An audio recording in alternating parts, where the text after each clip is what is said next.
Bonjour, bonjour, bonjour tout le monde. Bienvenue aujourd'hui à un webinaire avec une particularité aujourd'hui, puisque aujourd'hui, on va aborder tout à l'heure un sujet assez intéressant pour tous ceux qui emploient du personnel. C'est notamment le document unique des risques professionnels. Donc, nous aurons tout à l'heure Julien Robert qui viendra exposer ça. Il était chef de formation chez Veritas pendant 15 ans, donc dans les domaines de sécurité ou autres. Donc, on aura la chance d'avoir quelqu'un qui sait de quoi il parle et comment il pourra aider éventuellement les TPE.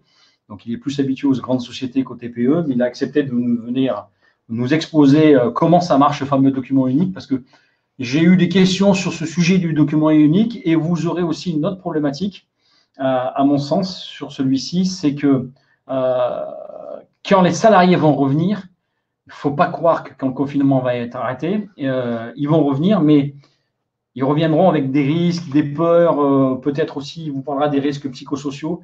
Il y a peut-être des petites choses quand même à essayer de prévoir, d'accord? Donc, vous poserez vos questions dès qu'il y a un temps de latence entre l'arrivée de votre question et nous, quand on la reçoit pour la lire. Donc, ce qui sera intéressant, c'est qu'essayer de formuler des phrases courtes pour vos questions et vous posez, au bout de 5 minutes, vous commencerez à lui poser des questions que vous avez sur le cahier des risques. Sachant qu'il intervient aussi au sein de Atom, qui est le centre d'affaires sur la communauté des RITeurs, c'est-à-dire qu'il est formateur sur les réunions d'information technique. Donc, éventuellement, vous pourrez, une fois que le confinement sera fini, vous pourrez aborder tous ces sujets-là. C'est très important pour tous ceux qui ont du personnel salarié. Attention, personnel salarié, que vous ayez un salarié, secrétaire, hein, ou que vous en ayez 50 ou 100, dans tous les cas de figure, c'est applicable. D'accord ? Avant d'aborder le sujet et de laisser, comme ça laisse les retardataires le temps d'arriver, avant d'aborder le sujet du document unique, je voulais vous préciser 2-3 petites choses. La première des choses, c'est que nous avons eu la mauvaise nouvelle hier d'apprendre que l'un de nos clients, dont je tairai le nom, est atteint du Covid. Donc, il a été testé positif. Donc, voilà, ça arrive. Hein, et pour l'instant, il va plutôt bien. Donc, je rassure un peu tout le monde, il va plutôt bien et c'est une grosse grippe, il a perdu 4 kilos en peu de temps, mais du coup, pour l'instant, ça va. Il m'a précisé quand même que si jamais vous êtes atteint du Covid, il faut savoir que c'est seulement le médecin qui peut faire sur Amélie toutes les déclarations pour la prise en charge. Le positif n'a rien à faire de son côté, puisque ça ne dépendra pas de lui, ça dépendra du médecin et d'Amélie. D'accord ?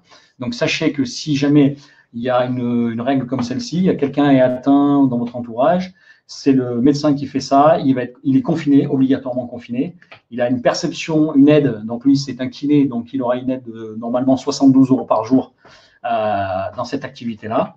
Et son épouse aussi est obligée plus ou moins de suivre le confinement. Et c'était un cas d'arrêt d'activité. Et on est en train de se renseigner pour elle quelles aides elle pourra percevoir.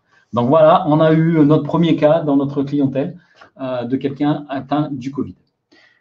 Je voudrais aussi rappeler sur le support que j'ai fait hier. Donc hier, j'ai fait un gros travail sur un support. Merci, vous étiez 144 ou 150, je ne sais plus, à suivre la réunion d'hier, qui a été, je pense, la plus synthétique qui soit. Sauf que, qu'est-ce qui s'est passé depuis hier ? Eh bien, il y a déjà eu des nouveautés. Voilà. Quand je vous dis que c'est du goutte à goutte et qu'il faut impérativement penser à prendre son temps et ne pas se précipiter, on a encore le cas. Donc, sur 3 sujets. Donc, il y a un sujet qui reste encore hypothétique. Attention, il est encore hypothétique. C'est de faire baisser le taux de 70% à 50%. Donc, pour l'instant, on est quasi sûr que ça sera bon pour le mois d'avril. Pour le mois de mars, c'est toujours 70% dans les textes. Il parle de changer le décret pour le faire passer à 50%. Mais pour l'instant, c'est toujours 70%. D'accord ? Donc, ceux qui sont entre 50 et 70%, attendez quelques jours avant de faire votre déclaration. Puisque de toute façon, si vous avez fait 40% du chiffre d'affaires, ça sert à rien, de mars 2019, ça ne sert à rien de faire la déclaration, vous serez rejeté. Et attention, moyen de contrôle. Donc, du coup, aujourd'hui, pensez quand même que cette notion-là peut être intéressante. Donc, le support, toujours à 70%. Dès qu'il sera à 50%, si jamais ça sort pour le mois de mars, je modifierai le support. Ce support d'hier, ce gros support d'hier qu'on a mis sur YouTube et qui dure 1 heure, il sera vivant. On met les dates à chaque fois sur notre site coronavirus et chaque mise à jour, vous aurez la dernière date. D'accord ? c'est 70% à compter du 1er avril. Oui, je voulais dire 50%. Oui, normalement, avril c'est 50%. Par contre, on ne sait pas pour mars encore, d'accord? Dans les précisions qu'il faut apporter, je vous ai mis dans les conditions de fonds de solidarité à moins de 10 salariés, donc dirigeants ou non dirigeants. On a eu la précision, donc c'est l'article L131 du Code de la Sécurité sociale, donc c'est bien les salariés. Le dirigeant ne rentrera pas en ligne de compte. Donc, il faut avoir moins de 10 salariés et c'est l'effectif moyen. Ce n'est pas l'effectif au mois de mars, c'est l'effectif moyen des 12 derniers mois. Donc, on a réellement la position. Je l'ai modifié sur le support, donc vous le retrouverez sur le support. Deuxième élément assez intéressant. Alors, ça, c'est un confrère de mon réseau qui a apporté cette précision. Et c'est vrai que si vous lisez l'ordonnance, vous savez que vous avez l'aide de Fonds de solidarité, vous avez l'aide de la SSI et vous avez l'aide de la région. Et quand on lit l'ordonnance, alors il y a une aberration. À mon sens, c'est un mot qui ne va pas, juste un mot, parce que c'est marqué ces bénéficiaires, CES, ces bénéficiaires, qui rappellent ce qu'il y a au-dessus de l'ordonnance, peuvent bénéficier de la région. D'accord? Et ces bénéficiaires en question, c'est ceux qui sont de l'arrêté du 15 mars avec les fermetures fermes et précises, ou ceux qui ont perdu 70% du chiffre d'affaires. D'accord? Ça, c'est dit, c'est. Donc ça voudrait dire qu'une entreprise qui n'est pas dans le fonds de solidarité n'aurait pas le droit à l'aide de la région. Alors, est-ce que c'est une erreur dans le décret, ou dans l'arrêté, pardon, ou est-ce que c'est vraiment ce qu'ils ont voulu, savoir que ne pourra bénéficier de l'aide de la région que ceux qui auront eu dans le fonds de solidarité? Je pense que ça va encore bouger là-dessus. Pour l'instant, c'est ceux qui ont le fonds de solidarité, si vous lisez bien l'ordonnance. Juste pour un petit mot. D'accord? Et ensuite, il ne faut pas oublier que ceux qui auront le droit à l'aide de la région de 2 000 €, ils doivent aussi employer au 1er mars au moins un CDD ou un CDI. C'est-à-dire, si vous voulez l'aide de la région, c'est au 1er mars et non pas la moyenne des mois antérieurs. C'est le 1er mars qu'il faut avoir quelqu'un. D'accord? Ensuite, ce matin, quand je vous dis, il est urgent d'attendre. Si aide déjà envoyée tort, on peut la renvoyer après coup pour les 50%. Je pense qu'on pourra modifier. Mais c'est ce que je dis et je vous préconise tous, attendez vendredi pour faire l'aide sur impôts.gouv. Attendez ce week-end parce que d'ici vendredi, on aura peut-être encore des informations. Ça ne sert à rien d'être dans l'urgence, urgence, sauf si vraiment vous êtes pris là à la gorge, mais là, c'est avec votre banquier qu'il faut négocier. Ça ne sert à rien d'aller trop vite. J'aurais pas dû l'appeler désespéré économie, j'aurais dû l'appeler il est urgent d'attendre. On en a encore la preuve. Pourquoi je vous dis qu'on en a la preuve? D'accord? Puisque l'apprentissage, oui, c'est un salarié. Pourquoi je vous dis on est dans la preuve? Le décret 2020-378, ça y va les tirer, du 31 mars, donc d'hier, a été publié au journal officiel ce matin. Donc, ce que je vous ai dit hier sur les loyers et l'énergie, une petite modification qui est sortie ce matin. C'est quoi la modification? Je vous ai dit que pour ne pas payer les loyers, il fallait être dans l'arrêté du 15 mars 2020. Et ils ont rallongé sur le décret de ce matin.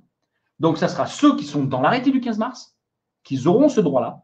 Et je vous ai dit que ceux qui n'étaient pas dans l'arrêté du 15 mars, c'était une négociation avec un modèle de courrier force majeure qu'on pouvait faire. D'accord?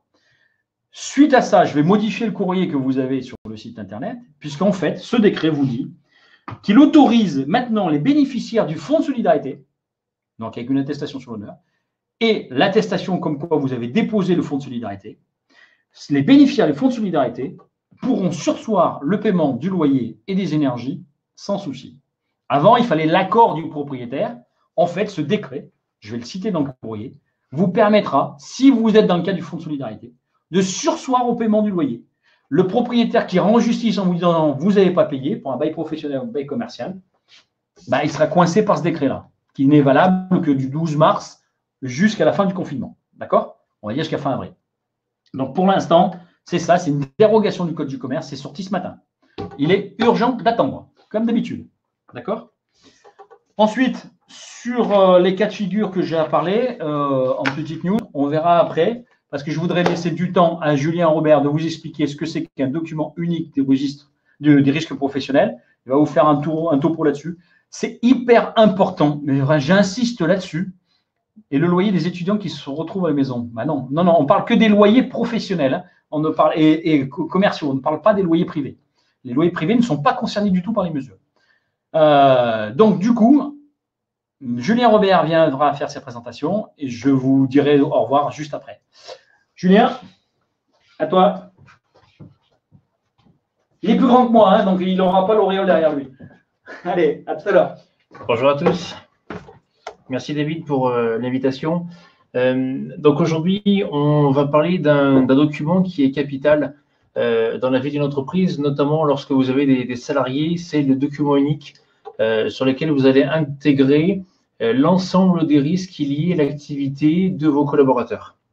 Alors, le document unique, il y a un texte réglementaire, c'est obligatoire depuis 2003.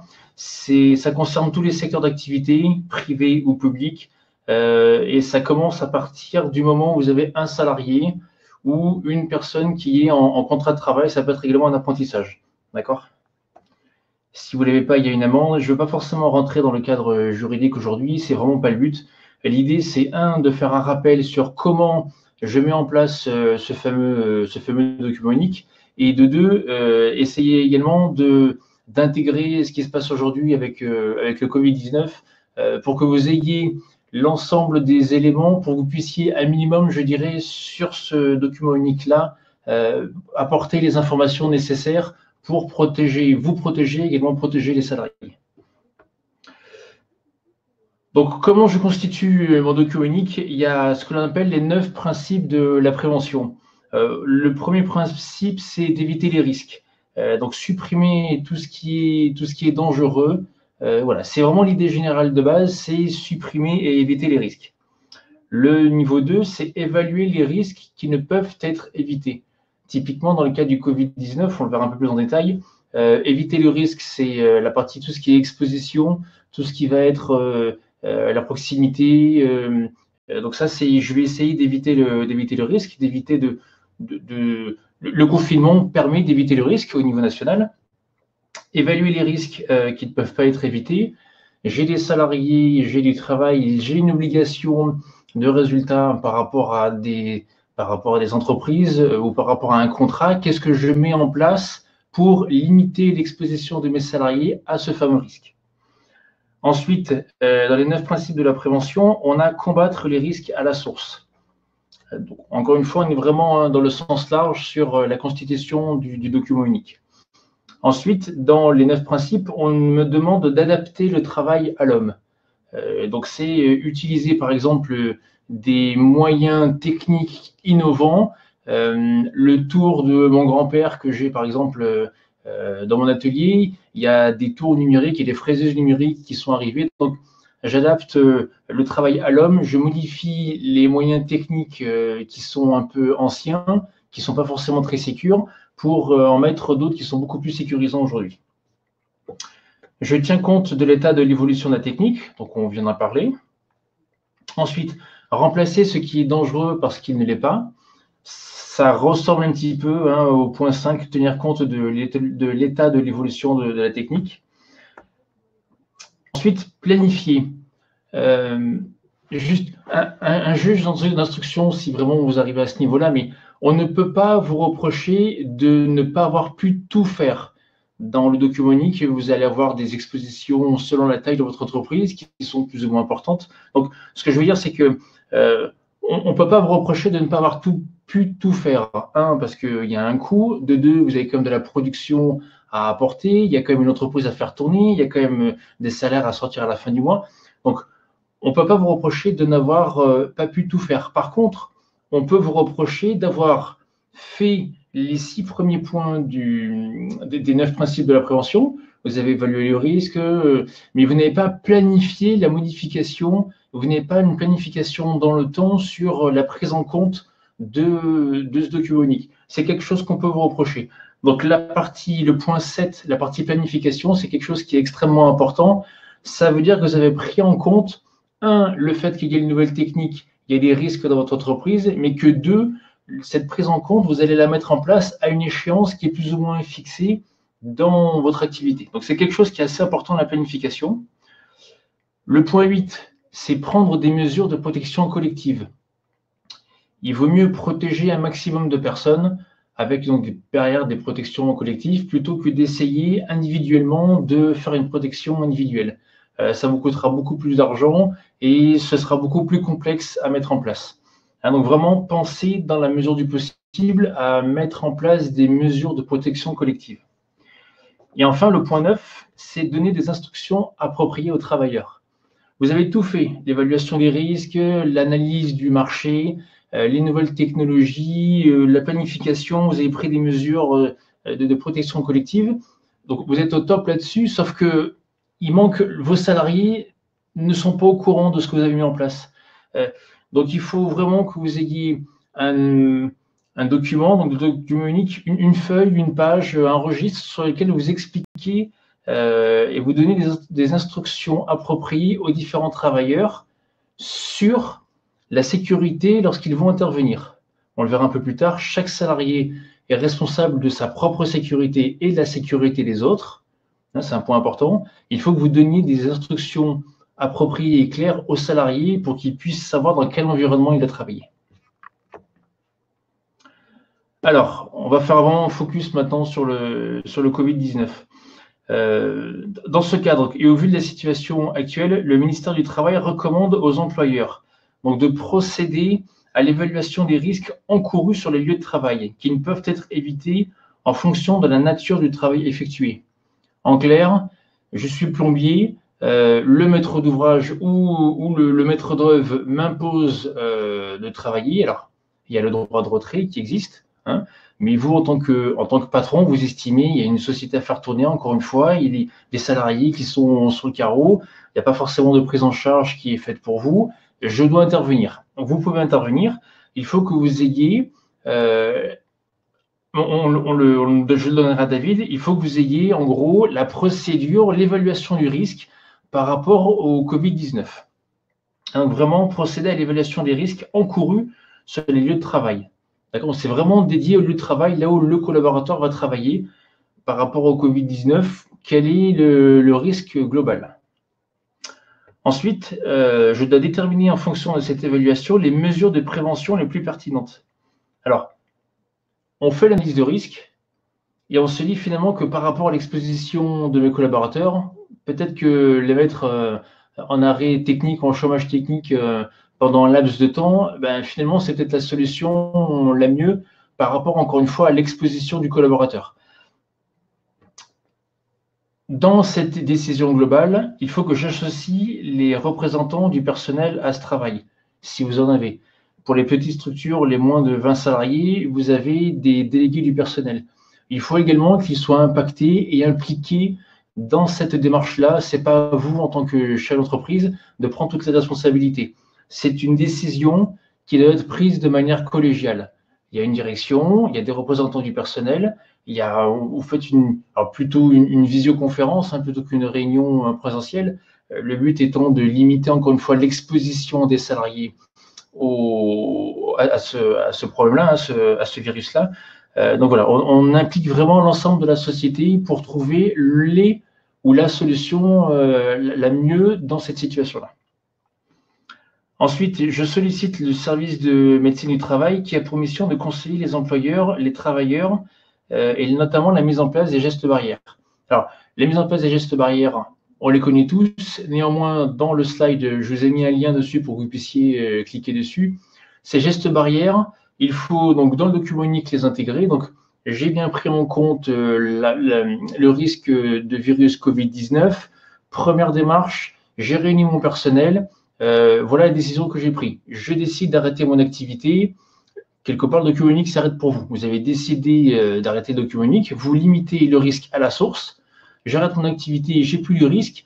Donc, par rapport à l'exposition document unique, là-dessus, vous êtes bon. Toutefois, si vous décidez... Alors, si une absence de représentant avec PV de carence...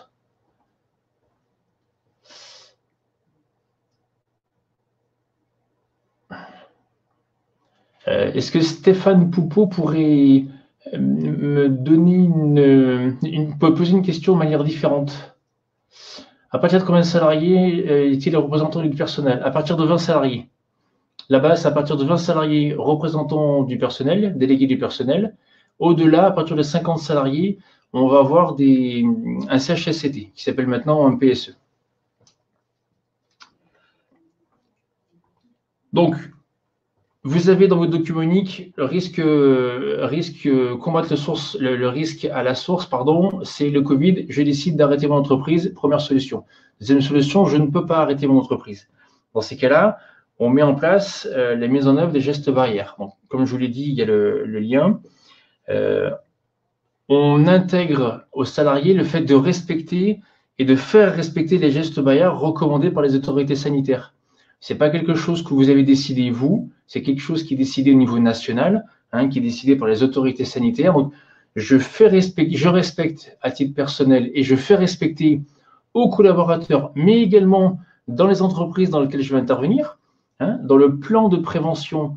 Lorsque certains d'entre vous interviennent chez un client, il y a ce que l'on appelle le plan de prévention. C'est la personne qui vous mandate pour venir travailler chez vous, peut vous avoir fait signer un document sur le respect des règles lorsque j'interviens chez cette entreprise.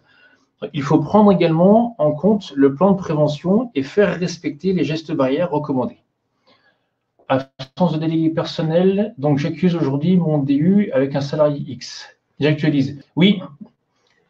En fait, la prise en charge du document unique, elle doit être faite de manière immédiate.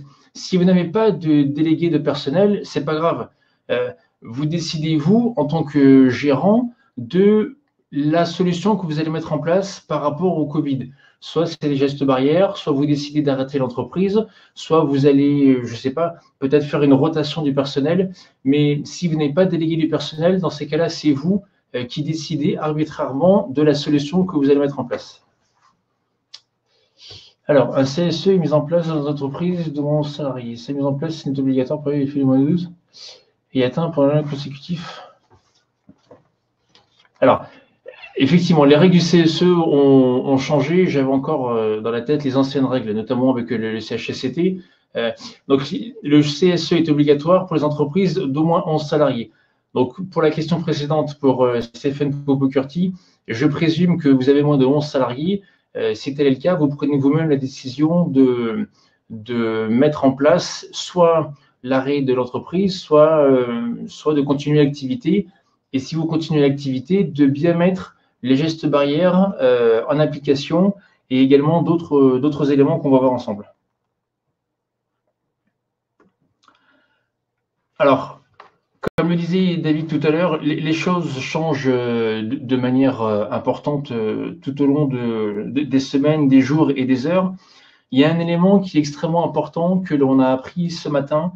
Alors, écoutez bien, face à la pandémie, la responsabilité de l'employeur est évaluée au cas par cas, selon plusieurs critères concernant le salarié, alors l'activité, le niveau d'exposition au risque, les compétences, et les expériences également, mais également de l'employeur sur les mesures prises, notamment en termes de formation et d'information et d'organisation du travail par rapport au Covid. Les mesures prises par l'employeur doivent être réactualisées en fonction de l'évolution de la situation dans l'entreprise, mais également au niveau des instructions des pouvoirs publics. Oui, le document unique, c'est un document qui doit vivre de manière continuelle tout au long de l'année, tout au long des mois, des semaines, des jours, puisque vous avez une activité qui peut grandir, vous avez des nouveaux matériaux ou des matériels qui peuvent arriver, qui vont également présenter, eux, plus ou moins des risques importants. Sur le Covid, donc les mesures prises par l'employeur doivent être réactualisées en fonction de l'évolution de la situation. Si dans votre entreprise, vous avez une ou deux personnes qui sont atteintes malheureusement par le Covid, vous allez certainement prendre d'autres décisions que celles que vous aviez prises avant qu'il y ait une personne qui soit malade. Donc, on est vraiment là-dedans. Et également, les instructions des pouvoirs publics. Si demain, les pouvoirs publics imposent à toutes les sociétés, même celles qui peuvent faire du travail de télétravail, d'arrêter toute activité, vous mettrez à jour votre document unique en indiquant la date de l'arrêté et vous expliquerez qu'effectivement, compte tenu des instructions des pouvoirs publics, j'arrête complètement mon activité. Donc c'est vrai qu'il y a plusieurs paramètres à prendre en charge et en compte sur la mise à jour du document unique par rapport au Covid. C'est des éléments qui vont extrêmement vite. Et donc, on s'aperçoit que la vérité du jour n'est pas forcément celle qui est l'heure qui suit. Alors, là, j'attire vraiment votre attention. Le ministère rappelle qu'en cas d'infection au virus, si le salarié est pris en charge au titre d'un accident du travail par la sécurité sociale, une éventuelle faute inexcusable de l'employeur ne pourrait être retenue que s'il est démontré que celui-ci avait conscience du danger auquel était exposé le salarié et qu'il n'a pas pris les mesures nécessaires pour l'en préserver. Autrement dit, si vous ne faites rien, aujourd'hui, vous ne pouvez pas dire que le Covid-19, vous l'ignorez, que vous ne savez pas qu'il existe. S'il y a une chose à bien mettre dans le document unique, c'est ça, c'est cette partie-là, c'est le Covid-19. Le document unique, si aujourd'hui vous n'avez rien, vous prenez une feuille, un brouillon, vous écrivez dessus document unique de l'entreprise Tartampion et vous mettez un gros titre dessus Covid-19. Rien que le fait de mettre ça présentera et apportera la preuve que vous avez pris conscience du Covid-19. Cette prise en charge du document unique, du Covid-19, pardon, vous mettez en place les gestes barrières et puis des masques ou des choses qui sont appropriées par rapport à votre activité. Vous apportez la preuve que vous avez pris en charge la notion de risque lié à cette maladie, à ce virus. Donc, si vous faites ça, il n'y aura pas de faute inexcusable de l'employeur, puisque vous avez pris en compte le risque majeur qui est aujourd'hui le coronavirus. La présentation est finie. Si vous avez des questions, je suis prêt à répondre.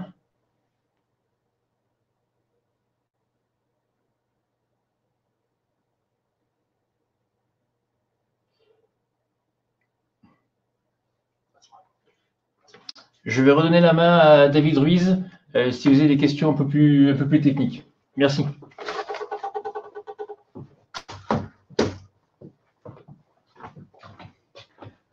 Bonjour à nouveau. Je remercie Julien. Il est à côté, hein, donc on va voir les questions parce qu'il y a un laps de temps. Hein. Alors, une question, un petit paragraphe sur le Covid suffit. Ça suffira si vous avez déjà un DU. Si vous n'avez pas de DU, ça ne suffit pas. Hein. Donc, il faut vraiment parler de tout ce qu'il vous a dit tout à l'heure, les 9 étapes, et rajouter ce petit paragraphe du Covid qui va nous donner. D'accord ? Soit identifié, non juste un risque épidémique. Il faut que la dénomination Covid-19 soit identifiée et non juste un risque épidémique. Bah, je pense qu'il vaut mieux mettre le risque épidémique au sens large et un petit rappel sur le Covid. Hein, t'es d'accord ? Oui, c'est ça, oui. C'est quand même plus prudent. Il faut vraiment le nommer. On est obligé d'être éloigné, hein, donc ce qu'il faut la distance barrière, vous voyez, on la respecte le plus qu'on peut. Existe-t-il un support type pour rédiger ce doc ? Oui, j'en ai mis des modèles hein, sur mon site internet, des modèles vierges. Je vous ai mis 2 ou 3 modèles différents, mais ils sont vierges, j'ai rien dedans. Ensuite, c'est un gros travail de fond, hein, donc attention. Et justement, Julien, pour ceux qui voudront éventuellement rentrer dans une démarche un peu plus approfondie là-dessus, vous enverrez à contact@dcgestion.com et Julien pourra essayer de voir avec vous comment il peut vous aider, c'est son métier, hein, comment il pourra vous aider à être bien sur ce DU. Donc, sachez que c'est important. Je ne l'ai pas entendu parce qu'il n'a pas eu le temps, hein, on a été assez court. N'oublions pas non plus que, si tu es d'accord avec moi, Julien, qu'on va essayer de venir dans le champ en restant assez loin. Voilà. Est-ce que tu es d'accord avec moi quand même qu'il y a aussi un truc qu'il faut parler, c'est que au retour des salariés, il y a le risque psychosociaux. Oui. Parce qu'il ne faut pas oublier que les salariés vont être en état de stress et c'est votre devoir, hein, si je me trompe pas, d'intégrer les risques psychosociaux également dans le document unique. Alors, c'est un petit peu lourd, je n'ai pas voulu parler de ça, mais effectivement, comme le précise David, il y a l'état actuel, donc on gère l'urgence au quotidien. Il faut également prévoir l'après-Covid.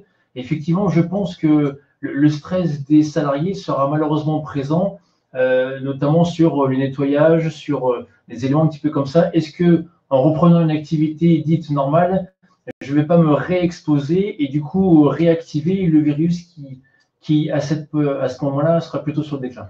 On pose une question, est-ce que le doc il doit être signé par l'employé ? Non, il doit être signé par l'employeur et les employés doivent être au courant de savoir où le document unique est. Et le document unique doit être accessible par tous et presque visible par tous. C'est un document qui doit être mis à la libre circulation, à la libre lecture des salariés. Moi, je préfère le faire signer, hein, tant que plus que moins. Hein. Donc, si vous pouvez le faire signer une petite feuille d'émargement, à la limite, ça ne mange pas de pain. Et est-ce qu'il existe des registres que vous pouvez acheter sur Internet? Tout à fait, mais ces registres sont vierges. Oui. Certains sites Internet vendent des registres un peu remplis, hein, 2-3 éléments assez lambda. C'est bien, mais après, il faut quand même un minimum l'adapter quand même. Pour la coiffure, pour tous les métiers. RPS Corporate, oui. Corporate, pour ceux qui veulent, j'ai un contrat avec une compagnie corporate qui vous permet de respecter le RPS. Donc, ceux qui veulent aussi, sur contact@deficonseil.com, ils peuvent me solliciter pour ça. Est-ce que tu as une précision à apporter? Oui, les registres qu'on achète sur Internet, je dirais c'est un premier pas. Vous allez répondre de manière juridique et légale à l'obligation. Quelque part, vous aurez rempli votre part du marché. On vous demande d'avoir un document unique, vous l'achetez. Ce que je veux vous dire, c'est qu'il y a la règle, donc je réponds à la règle, j'ai un document unique, on va pas me casser les pieds. Quelque part, si vous qui voyez, vous répondez à l'argumentation. Il y a, et je pense que c'est quand même la majeure partie des cas d'entre vous, il y a des chefs d'entreprise qui ont une vraie volonté, une vraie attache aux salariés et aux risques qu'ils font courir à leurs salariés. Vous pouvez effectivement acheter un document unique à 200, 300, 400 € sur Internet qui va remplir quelque part sa tâche, mais vous êtes suffisamment mature et protecteur. Un salarié qu'on a aujourd'hui, on a envie qu'il reste parce qu'il est compétent, parce qu'il nous fait grandir. Donc, l'idée, c'est, je vais passer un petit peu de temps dessus, on peut en passer un petit peu de temps si vous le voulez, mais c'est vraiment de prendre en compte les risques psychosociaux, les risques auxquels vos salariés sont soumis, plutôt que de bâcler ce document qui, néanmoins, est relativement important quand même. Là, dans les autres questions, on pourrait essayer vite. Pas besoin de nommer les risques psychosociaux s'il n'y a pas eu d'arrêt. Si, les risques psychosociaux, ça a toujours été, c'est pas nouveau. Donc, bien sûr, il y a même, c'est depuis 2014, il y a un arrêt, c'est même une cassation, je crois, qui avait entériné les choses. Donc, c'est pas nouveau, hein, qu'il y ait un arrêt ou pas. Hein. L'évaluation des risques chez Gulard, je ne connais pas. Est-ce que vous pouvez le faire vérifier?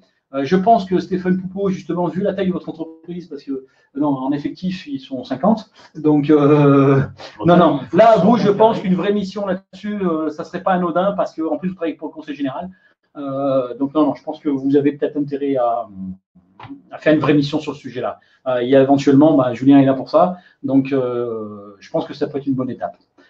On va clore sur ce débat-là. Je vous précise, merci Julien, merci pour cette intervention. Je te dis si j'ai des contacts là-dessus. N'hésitez pas, vous me faites passer les questions, je lui reroute et il vous répond dans la mesure du possible. Et si jamais vous voulez des missions, il est là. Je tiens à préciser une petite chose assez importante. On a eu, il y a une heure, la mise à jour de notre logiciel de paye. Donc, on vient enfin d'avoir la mise à jour du logiciel de paye de Diap. Donc, il a fait une heure. Maintenant, il faut que nos collaboratrices demain matin comprennent toute la mécanique du logiciel, etc. Donc, les fiches de paye, on va les commencer à partir de demain après-midi. Première des choses. Deuxième des choses, le site ASP. Il a eu des blocages depuis lundi. On a eu enfin quelqu'un de la Directe. Je remercie cette dame de la Directe du 06 parce que le 83 était injoignable. Je remercie cette dame. On a pu enfin avoir des informations. Elle nous a dit ne vous précipitez pas, ça bug de partout, tout est mis à jour. Il y a un tel volume qu'il faudra attendre. Tout ne peut pas se faire rapidement. Donc, sachez que normalement, la loi, c'est 12 jours. Ils font tout pour. Justement, ils essayent de simplifier le délai de règlement. Mais à mon avis, on commencera à faire les envois de demandes d'indemnisation qu'à partir de lundi. Je pense que ça va être compliqué de le faire avant. Et je croise les doigts pour vous que ça va pouvoir être fait avant. Donc, de ce fait, les fiches de paye, on peut les commencer à partir de demain. Donc, je ferai un topo peut-être demain soir sur ça. Et sinon, je vous proposer demain soir, que ce soit pour les indépendants ou que ce soit pour ceux qui ont des salariés, demain, je vais mettre des news. Vendredi, je vous propose, je voulais le faire demain, mais je ne pourrai pas le faire demain. Je vous propose vendredi, on fait un FAQ. Donc, l'idée, ça sera tout le monde se connecte. J'essaierai de répondre en one shot. Donc, du coup, à toutes les questions qui vont fuser. S'il y en a qui peuvent me poser des questions à partir de 14 h vendredi après-midi, que je puisse annoncer le soir. Et on va se faire un FAQ. On va essayer de parler à peu près de tout. Je n'aurai pas les réponses à tout, parce que même moi, je les cherche encore. Mais on essaiera d'avoir quelque chose de relativement animé. Je vous remercie tous de suivre ce désespéré économie que j'aurais dû titrer, je le rappelle, il est urgent d'attendre. On en a eu encore la preuve aujourd'hui. Et je remercie et je soutiens Philippe qui a eu le Covid. Et voilà, il a toute ma sympathie là-dessus. Bon courage à lui, bon courage à son épouse. Rétablis-toi et à bientôt tout le monde. Bye bye.